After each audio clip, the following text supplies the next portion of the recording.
Hello friends, அஸ்ஸலாமு அலைக்குங்க. வாங்க, பாத்திரம் கழுவுற ஷிங்க் தான். நைட்டு தூங்கும் போது இதை செஞ்சுக்கோங்க. இங்கே வந்து ஹேண்ட் வாஷ் தான். நல்லா ஒரு கப்பு சுடுதண்ணி எடுத்துக்கோங்க.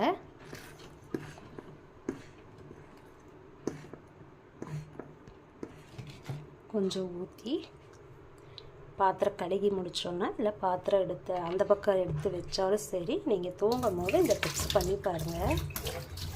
வாஷ் பேசனில் அந்த கெட்ட ஸ்மெல் எல்லாம் வராதுங்க, எந்த பூச்சியும் வராது.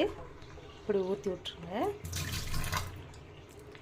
இந்த அடைப்பு இருந்தாலும் போயிடும். கொஞ்சம் நல்ல சூடு கொதிக்கிற அளவுக்கு வச்சுட்டு ஹேண்ட் வாஷோ இத்தனோட்டு லிக்யூட் ஊற்றி விட்ருங்க. இந்த மாதிரி செஞ்சு பாருங்கள். நல்ல டிப்ஸ் தாங்க. செஞ்சு பார்த்துட்டு கமெண்ட் பண்ணுங்கள்.